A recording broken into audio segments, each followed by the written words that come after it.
Mahal, anong nangyari? Huwag mong sabihin na ngayon pa tayo mapaplatan ng gulong kung kailan nasa alanganin tayong lugar at nasa kalaliman pa ng gabi.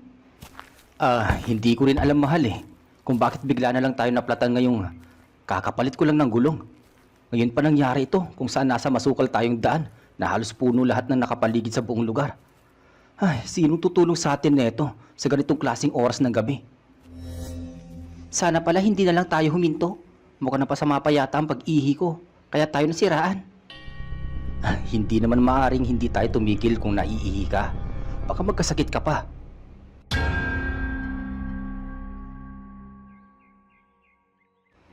Habang nasa kalagitnaan ng biyahe sa bayan ng Allen na matatagpuan sa lalawigan ng Northern Samar, lulan ng kanilang sasakyan sa hindi malamang dahilan ay biglang naplat. Hindi lang isa kundi dalawang gulong ng kanilang sinasakyan na siyang naging dahilan upang pansamantalang tumigil ang magkasintahan na sina Alex at Belinda. Nangibabaw ang pagtataka at takot sa magkasintahan dahil nasa lugar sila na napapalibutan ng maraming mga puno. Sa sobrang katahimikan, maririnig mo ang mga pambihirang tunog na hindi mo basta-basta maririnig kung nakatira ka sa isang syudad na tulad ng palaka at iba't iba pang klaseng insekto at hayop na nakatira sa kabundukan.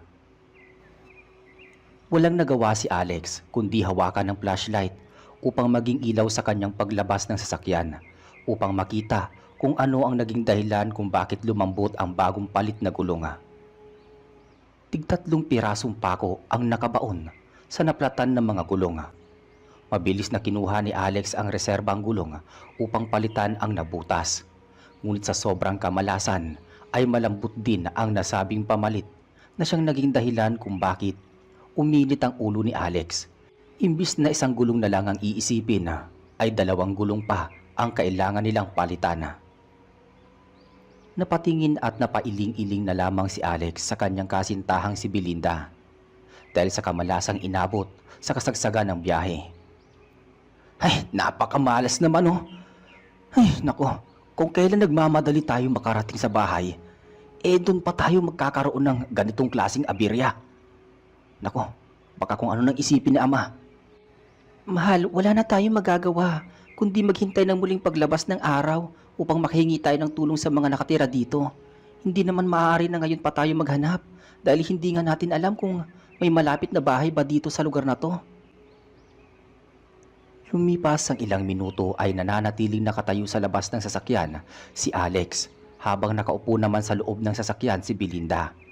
Hindi maiwasan ni Alex ang magdabog sa kamalasang nangyari. Hanggang sa may narinig silang nag-uusap. Hindi maintindihan ni Alex ang kanyang nararamdaman dahil naghahalo ang takot at kagalakan. Kagalakan dahil maaari na silang matulungan ng mga taong paparating. Habang may takot dahil walang kasiguraduhan kung mabuting tao ba ang papalapit sa kanila. Abalang-abala sa pag-uusap ang tatlo kaya hindi agad nila napansin ang sasakyan nila Alex at Belinda sa kalayuan. Paring Dino, bakit mo pa sinama ang anak mo si Edgar? Anong tingin niya sa atin hindi natin kayang makauwi dahil sobrang kalasingan? Sambit ni Mang Karding habang pasuray-suray na naglalakad dahil sa kalasingan. Hindi ko alam pare, pero kung bakit pumunta pa yan sa akin. Inutusan ko na nga siya na wag na niyang iiwan ang kanyang ina, pero matigas ang ulo at pumunta pa rin sa pinag-iinuman natin. Ganting wika naman ni Mang Dino na tulad ni Mang Karding ay hindi na rin maayos ang paglalakad dahil sa resulta ng alak na nainom. Tatay, Tito Karding, wag na kayo masyadong mag-ingay. Hindi natin alam kung ano ang mga nasa paligid natin na hindi natin nakikita. Sagot naman ng pinakabata sa tatlo na si Edgar habang papalapit sa kinaroroonan ng magkasintahang sina Alex at Belinda. Sa sobrang tahimik ng lugar, kahit ilang hakbang pa ang layo, ay narinig na agad ni Belinda kung papaano sawayin ng anak ni Edgar ang kanyang ama na si Mang Dino at ang isa pang lasing na si Mang Karding. Habang unti-unting papalapit sa kanila. Habang abala si Alex sa pag-iisip kung paano sila makaalis sa madilim na lugar, ay mabilis na lumabas ng sasakyan ang nobya nito upang ipaalam sa kanya na may mga paparating na maaari nilang mahingan ng tulong. Natigil ang pag-uusap ng dalawang lasing na sina Mang Dino at Mang Karding. Hindi dahil sa sinaway sila ni Edgar, bagkus ay napansin nila ang sasakyan nila Alex at Belinda na nakahinto sa daan. Napansin ni Alex na medyo nakainom ang mga paparating na sina Mang Karding at Mang Dino at may itak pa itong dala na nakatali sa kanilang bewang. Kaya minabuti na lamang niya na palampasin ang mga ito sa daanan at hindi na humingi pa ng tulong dahil hindi naman makakatulong ang mga taong lasing sa mga pangangailangan nila. Kahit may kadiliman ang lugar, ay napansin pa rin ni Mang Karding ang kagandahan ng dalagang si Belinda habang nakatayo sa harap ng sasakyan. Dahil sa kalasingan, ay hindi napigilan nito na humanga sa kagandahan ng dalaga. Paring Dino, mukhang nananaginip pa ako. Biruin mo, totoo pala na matatagpuan mong kagandahan ng diwata sa ganitong lugar at sa ganitong alanganing oras pa. Wika ni Mang Karding. Paring Karding, mukhang tama ka pero hindi naman siya diwata eh. Pero dahil sa kagandahan niya parang diwata na nga. Sabi naman ni Mang Dino. Dahan-dahan nilapitan ni Mang Dino si Belinda na sinundan naman ni Mang Karding. Maistorbo ko kayo magandang binibini ha. Maaari bang magtanong kung bakit nandito kayo sa ganitong lugar, sa ganitong oras ng gabi? Oo nga naman, lalo ka na magandang dilag. Delikado ang lugar na ito sa ganitong oras ng gabi. Pero dahil maganda ka, maaari ka naming o kayong tulungan, kayong dalawa, kung kailangan ninyo ng tulong. Hindi nakasagot ang magkasintahan dahil hindi nila alam kung paano kausapin ang dalawang lasing. Kaya mas minabuti na lang nila na pagsalitain ang mga ito at hindi kausapin upang tigilan na sila. Agad na napalapit si Edgar at hinila ang dalawang kasamang lasing. Ginoo, madam, paumanhin po sa sinabi nila. Hindi na po nila alam ang kanilang sinasabi dahil sobrang kalasingan. Ako nga po pala ang humihingi ng kaunting paunawa sa inasal nila. Wika ni Edgar na bahagyang tinulak ang mga kasama. Dahil sa ganoong sinabi ni Edgar ay napanatag ang loob ni Alex dahil naramdaman nito na mukhang mabuting tao naman si Edgar. Biglang inawat nito sa paglalakad ang binatilyo kasama ang dalawang lasing. Sandali lang. Sasamantalin ko ng pagkakataon. Maaari mo ba kaming matulungan dahil nawalan ng hangin ang gulong na sinasakyan namin eh? Tanong ni Alex kay Edgar. Noong una ay hindi alam ni Edgar kung ano ang isasagot niya kay Alex. Gusto niya itong tulungan ngunit hindi naman niya magagawa kung kasama ang dalawang matanda na mga lasing. Ngunit dahil sa likas na maawain ang binatilyo, lumapit ito pabalik kay Alex. Ginoo, ihahatid ko lamang po ang dalawa kong kasama. Lasing na po sila at hindi na nila alam ang kanilang ginagawa. Babalikan ko na lang po kayo pagkatapos ko po silang ihatid para tulungan kayo. Pangako po. Sabi ni Edgar. Napatango na lamang si Alex sa sinabi sa kanya. Lumipas ang halos isang oras ngunit hindi pa rin dumarating ang nangakong babalik na si Edgar. Mahal, mukhang hindi na babalik ang binatilyong yun. Mas maganda siguro kung maglakad tayo sa banda doon. Tingin ko naman may mga tao na naroroon dahil doon naman sila galing Mungkahi naman ni Belinda. Agad na sinang-ayunan ni Alex ang sinabi ng dalaga. Naglakad sila sa bandang unahan na tanging hawak ang isang flashlight para magkaroon ng kaunting liwanag sa kanilang nilalakaran. Sa kasagsagan ng paglalakad ng magkasintahan ay biglang napahawak si Belinda sa braso ng kanyang nobyo dahil sa kakaibang tunog na kanilang narinig. Mahal, narinig mo ba yung bagay na yun? Ano ka ba, Belinda? Huwag mo na nga tinatakot ang sarili mo. Normal lang ang ganyang mga tunog sa ganitong katahimik na lugar dahil maraming nilalang ang maaaring nasa paligid natin tulad ng mga maliliit na hayop at insekto. Nagpatuloy sa paglalakad ang dalawa nang biglang naramdaman ni Belinda na hindi niya na mapigilan ang paglabas ng kanyang ihi. Mahal, maaari ba akong umihi dyan sa tabi? Kanina ko pa siya pinipigilan pero sa ngayon mukhang lalabas na talaga siya kahit na anong pigil ko pa. Oo naman. Kaya mo bang umihi sa tabi kahit medyo natatakot ka? Hindi na kita sasamahan doon. Baka biglang may mapadaan at baka Ano pa ang isipin nila na may iba tayong ginagawa? Sabi naman ni Alex. Mabilis na tumungo si Belinda, dala-dala ang flashlight at agad na napatakbo sa gilid. Habang nananatili naman sa tabing kalsada si Alex. Habang tahimik na naghihintay si Alex ay may bigla itong narinig na kakaibang tunog mula sa isang nilalang na mabilis na tumakbo sa bandang kinaroroonan ng kanyang nobya. Noong una ay binaliwala lamang niya ito dahil baka gawa-gawa lamang iyon ng mga hayop o insekto sa paligid. Lumipas ang kalahating oras na paghihintay ay hindi pa rin nakakabalik ang kanyang nobya na si Belinda. Kaya minabuti na nitong puntahan ang nobya. Belinda? Belinda? Belinda naman, sumagot ka. Nasaan ka na ba? Ilang beses na paulit-ulit na sinabi ang mga ganoong kataga ni Alex. At habang tumatagal ay mas lalong lumalakas ang pagkakausal nito. Pero kahit isang salita ay wala siyang narinig na ganti mula sa nobyang si Belinda. Hanggang sa makita nito ang flashlight na iniabot niya sa kanyang nobya na nakalapag lamang sa lupa. Doon na nakaramdam ng takot at sobrang pag-aalala si Alex. Hindi na nito alam ang gagawin na. Sa sobrang pagkataranta ay bumalik ito sa kalsada upang magbakasakali na may makasalubong na ibang tao sa daan. Ngunit bigo si Alex na makahanap ng ibang tao na siyang makakatulong sa kanya sa paghahanap sa nawawalang kasintahan. Naisip niyang bumalik na lamang sa kanilang sasakyan at baka dumating na ang nangakong kausap niya na binatilyo na si Edgar na siyang maaaring makatulong sa kanya. Samantala, sa kinaroroonan ng mag-amang sina Edgar at Mang Dino, Tay, naihatid na natin si Mang Carding sa bahay nila kaya ikaw naman ang iuwi ko sa bahay. Huwag na po sana kayong mangulit pa, sabi ni Edgar. Edgar, sinabi mo na makulit ako. Pero ang totoo niyan, ikaw ang makulit. Kung hinayaan mo na lamang kami ni Paring Carding na makapag-inom, edi sana tapos na kaming umiinom at baka tulog na kami. Bakit ba naisipang mong sunduin kami? Gayong lagi naman namin ginagawa ni Paring Carding ang mag-inom kahit abutin pa kami ng kinabukasan. Tay, nakalimutan niyo na po ba ang sabi ng punong barangay na sa ganitong mga araw bumabalik ang mga aswang? Napahinto si Mang Dino sa narinig nito sa kanyang anak at bigla itong naglakad pabalik sa kinaroroonan ng kanyang kumparing si Mang Carding na parang natanggal ang pagkalasing. Anak, dapat hindi natin iniwan si Paring Carding na mag-isa sa kanilang bahay habang tulog pa siya.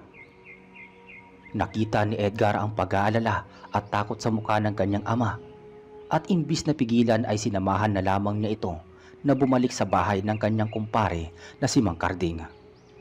Ilang hakbang na lamang ang pagitan nila Mang Dino at Edgar ay muli nilang natanaw ang bahay ni Mang Carding nang biglang may narinig silang malakas na sigaw. Isang pamilyar na boses ang kanilang narinig. Ang boses ni Mang Carding.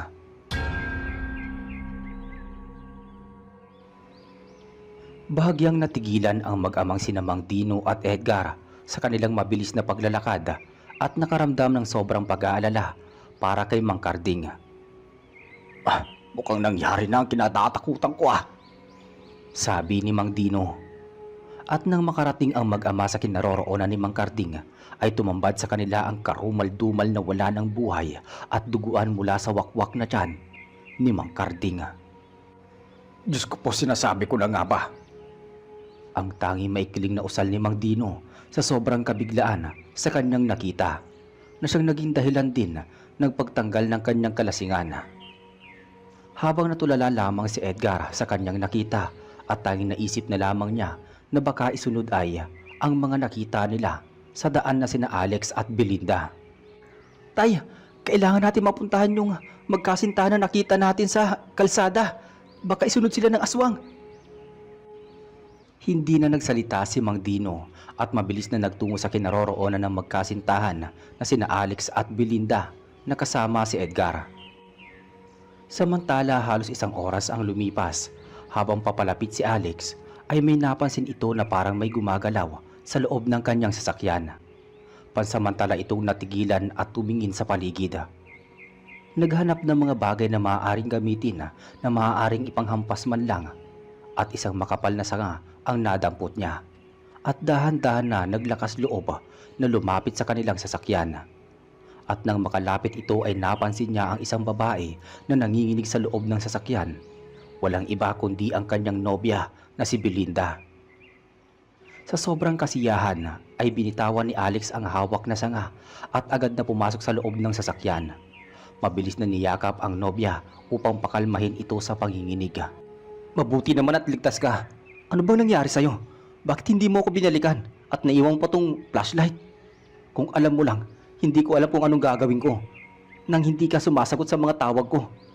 Natakot ako ng sobra nang mapulot ko tong flashlight na nakalapag lamang sa lupa. Pasensya ka na, mahal. Natakot kasi ako nang biglaang may nakita akong aswang, kaya napatagbo na lamang ako ng biglaan. At mabuti na lang, nakabalik ako dito sa sasakyan natin nang hindi ko sinasadya. Hindi na ako nag-iingay at sinubukan kong lumayo sa'yo. Baka kasi sundan niya ako at pati ikaw madamay pa. Nanginginig na paliwanag ni Belinda. Habang nag-uusap ang magkasintahan na sina Belinda at Alex, ay siya naman ang pagdating nila Edgar at ng kanyang amang si Mang Dino. Kamusta po kayo? Ako nga po pala si Edgar at siya po ang aking ama si Mang Dino. Paunang usal ng binatilyo habang hinihingal dahil sa pagmamadali. Mabuti naman binalikan mo ko. Alex nga pala ang pangalan ko. Ito ang aking kasintahan si Belinda. Sabi naman ni Alex. Wala ba kayong nakita dito na kakaibang nilalang? Tulad ng aswang? Mabuti at naitanong mo yan. Katunayan may nakita ang kasintahan ko habang umiihi siya. Mabuti na lamang at nakabalik siya dito sa loob ng sasakyan. Pasensya na kung hindi ka agad ako nakabalik. Meron kasi nangyari na hindi kaaya-ayang nangyari sa kasamahan namin. Sabi ni Edgar. Habang nag-uusap sina Edgar at Alex ay masama pa rin ang tingin ni Mang Dino kay Belinda na siyang naging dahilan upang mailang ang dalaga sa matanda. Anak, kailangan na siguro natin bumalik at asikasuhin muna ang bangkay ni Kumparing Karding. Tingin ko naman hindi nila kailangan ng tulong natin. Sabi ni Mang Dino. Mabilis na napansin iyon ni Belinda kaya agad itong sumang-ayon sa sinabi ng matanda na si Mang Dino upang mapaalis na lamang ang matanda at hindi na muna sila magkita. Tama ang tatay mo, Edgar. Hindi na namin kailangan ng tulong nyo. Pinutol ni Alex ang sinabi ni Belinda at mabilis niyang hinila ang nobya sa loob ng sasakyan upang kausapin muna bago magpasya ng biglaan. Belinda, ano bang sinasabi mo? Kailangan natin ng tulong nila. Lalo na ngayon may nakita kang aswang, di ba? Para makaalis tayo dito sa lugar na to. Mahal, mas natatakot ako kapag nakikita ko ang tatay ni Edgar Pakiramdam ko may masama siyang balak sa akin. Please, sana sa pagkakataong to ipakinggan mo muna ako. Kung iniisip mo naman ang aswang ang nakita ko, siguro naman ligtas tayo kung nasa loob tayo ng sasakyan at ilang oras lang naman lalabas na ang araw. Siguro naman marami nang dadaan ng mga tao sa kanila at doon na tayo hihingi ng tulong. Walang nagawa si Alex.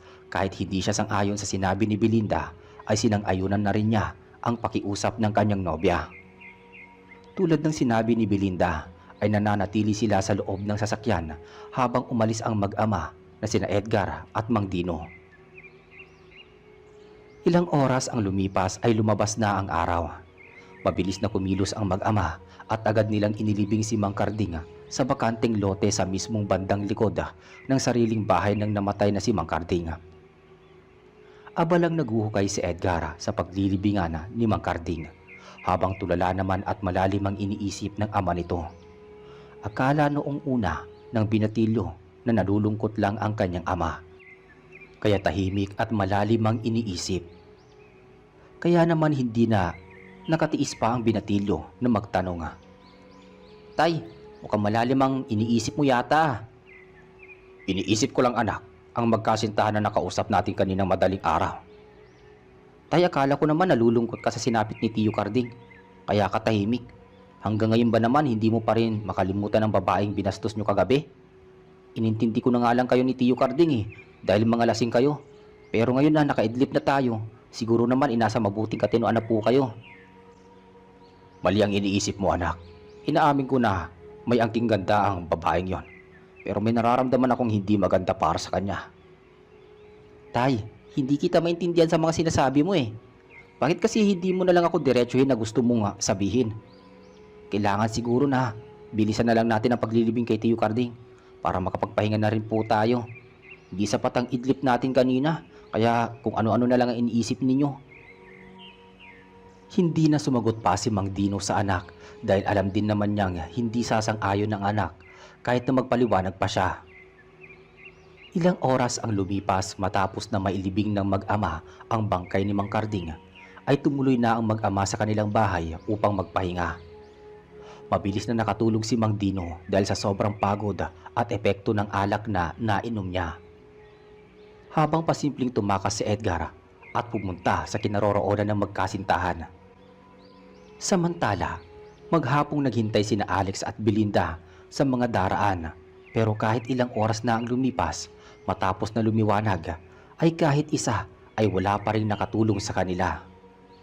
Madalas mga kababaihan ang dumadaan at kung may dumaan mang lalaki ay wala namang alam pagdating sa may sasakyan. Hanggang sa muling maabutan sila ni Edgar. Mabuti naman at muli kang napadaan ni Edgar. Hanggang ngayon wala pa rin kami mahinga ng tulong eh. Ganun po ba Kuya Alex?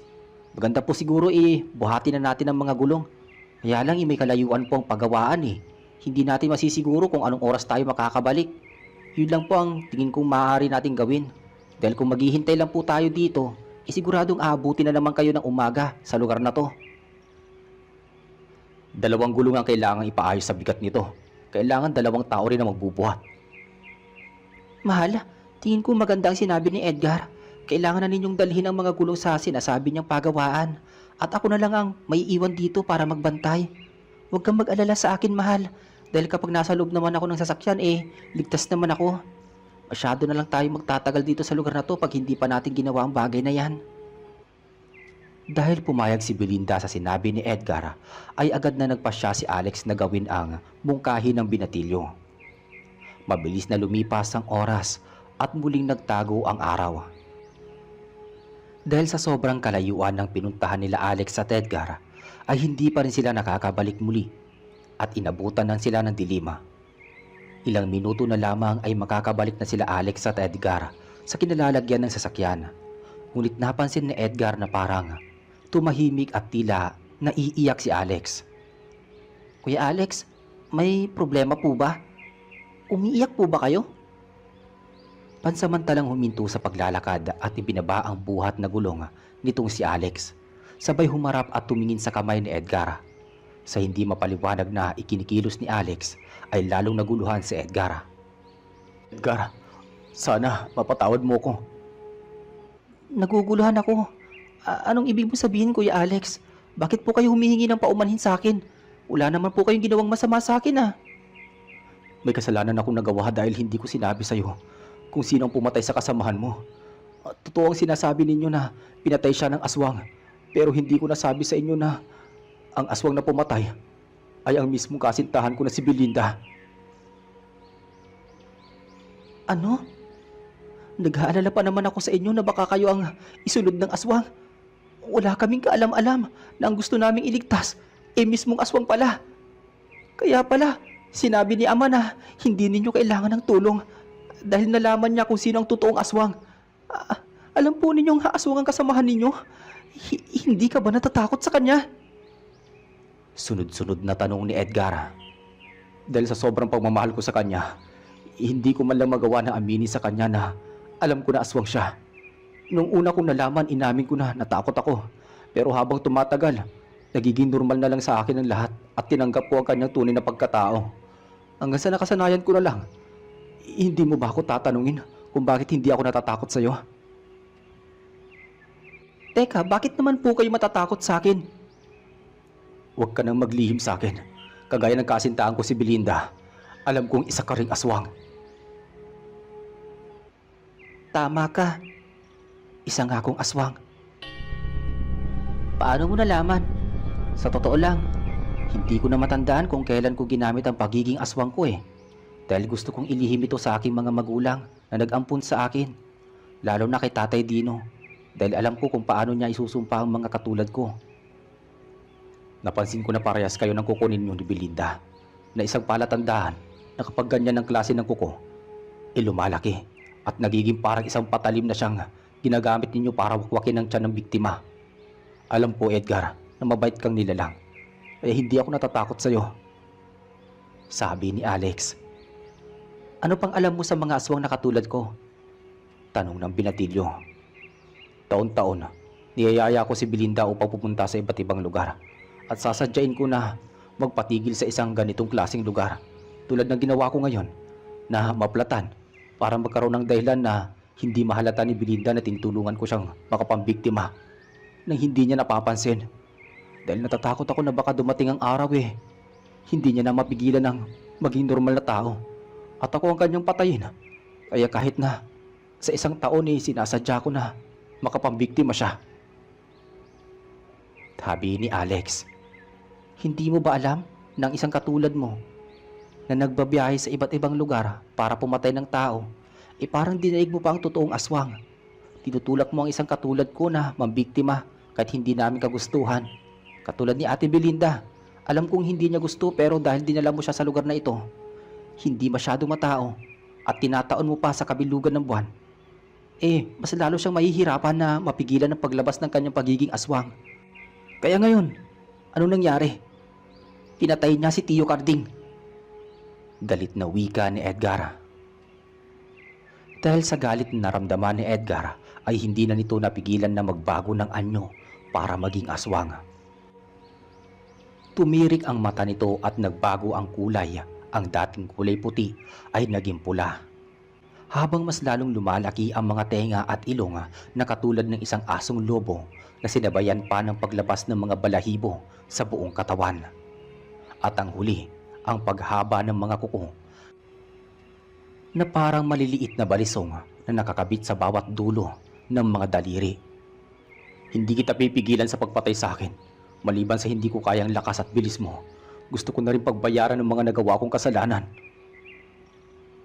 Walang sinabi kahit kaunting salita ay agad na nilusob ni Edgar si Alex. Tulad ng pagkamatay ni Mang Carding sa kamay ni Belinda ay ganoon din ang nangyari sa kanya. Tumusok at bumaon ang mga kuko nito sa kanyang tiyan. Pagkatapos mo kong patayin, iagad mong puntahan si Mang Dino upang hindi siya mapatay ni Belinda. Pakiusap ko sa iyo, wakasan mo na rin ang buhay ni Belinda. Matapos banggitin ni Alex ang mga katagang iyon ay lumabas ang dugo sa kanyang bibiga at ilong. Kasunod ay ang pagkawala ng buhay niya. Tulad ng inaasahan ay mabilis na nagtungo si Edgar sa kanyang itinuturing na ama na si Mang Dino para iligtas ito sa kamay ni Belinda. Samantala sa bahay nila Mang Dino, biglang nagising si Mang Dino at napansin nito nga tanging asawa lamang niya ang kasama niya sa loob ng kanilang bahay. Kaya mabilis na bumangon ang matanda sa sobrang pag-aalala sa anak. Muli nitong kinuha ang kanyang itak at inilagay sa kanyang tagiliran. Dahan-dahan itong lumabas ng bahay kahit may kaunting takot na nararamdaman ay mas nangibabaw pa rin ang pag-aalala nito sa kanyang anak. Makulit talaga tong anak ko . Sigurado akong binalikan niya yung mga taong yun. Bulong ni Mang Dino sa kanyang sarili. Hindi pa masyadong nakakalayo si Mang Dino ay naramdaman na niya agad na nasa paligid lamang ang aswang na kahit anong oras ay handa itong umatake sa kanya. Alam kong nasa paligid ka lang at kilala na kita. Mas maganda pa kung lumabas ka na at huwag nang magtago dahil kung hindi ka lalabas ay sasabihin ko sa kasama mo na ikaw ang aswang na pumatay sa kasamahan namin. Babala ni Mang Dino. Kalma ka lang po, Mang Dino. Ako lang po ito, si Belinda, ang nakausap ninyo kaninang madaling araw. Pakilala ni Belinda. Alam kong ikaw, Belinda. At alam ko rin na ikaw ang aswang na pumatay sa kumpare ko. Mang Dino, ano po bang sinasabi mo? Hindi po kita maintindihan kung bakit ako ang pinaghihinalaan mong aswang. Gayong kakarating lang namin sa lugar na to . Wika ni Belinda. Huwag kang lumapit sa akin. Nagpapanggap ka na naiihi para lang hindi makita ng nobyo mo ang pagpapalit mo ng anyo. Sa ganon, maging aswang ka at agad mo kami sinundan. At nagkataon na iniwan namin ang kumpare ko na tulog na siyang sinamantala mo para patayin siya. Ang sabi mo sa nobyo mo, nakakita ka ng aswang tama. Kung totoo man yun, Sigurado ako, patay ka na dahil walang nakakaligtas sa isang aswang sa pamamagitan lang ng pagtakbo. Dahil mabilis at mas malakas ang mga aswang kaysa sa mga normal na tao. Napansin ko rin na nakakalimutan mo atang punasan ang mga dugong tumalsik sa damit mo. Paliwanag ni Mang Dino habang inilalabas na nito ang hawak na itak na nasa kanyang tagiliran. Magaling kang matanda ka? Hindi ko na siguro kailangan pang magkunwari pa. Oo, inaamin ko. Aswang nga ako at ako rin ang pumatay sa kasamahan at parehas mong bastos. Kahit alam na ni Mang Dino na aswang si Belinda, ay nakaramdam pa rin ito ng sobrang takot at pagkabigla nang aminin na mismo ng dalaga na siya ay aswang. Kitang-kita kay Mang Dino ang panginginig sa paghawak nito sa kanyang itak at isama pa ang panginginig ng kanyang tuhod nang makita nitong mismo ang pagpapalit anyo ng babae. Ngayon matanda, anong gagawin mo ngayon? Kung ako sa'yo, tawagin mo na ang lahat ng Diyos-Diyosan mo para makaligtas ka. Sabi ni Belinda sa anyong aswang. Sa takot ni Mang Dino ay napatakbo ito at nabitawan ang hawak na itak. Sa sobrang pagkataranta ay natisod at nasubsob sa lupa at iyan ang pagkakataon na hinihintay ni Belinda para wakasan ang buhay ng matanda. Ilang hagbang na lang ang layo ni Belinda sa nakahigang si Mang Dino at nakahanda ng ibaon ang mga matatalas na kuko sa tiyan ng matanda.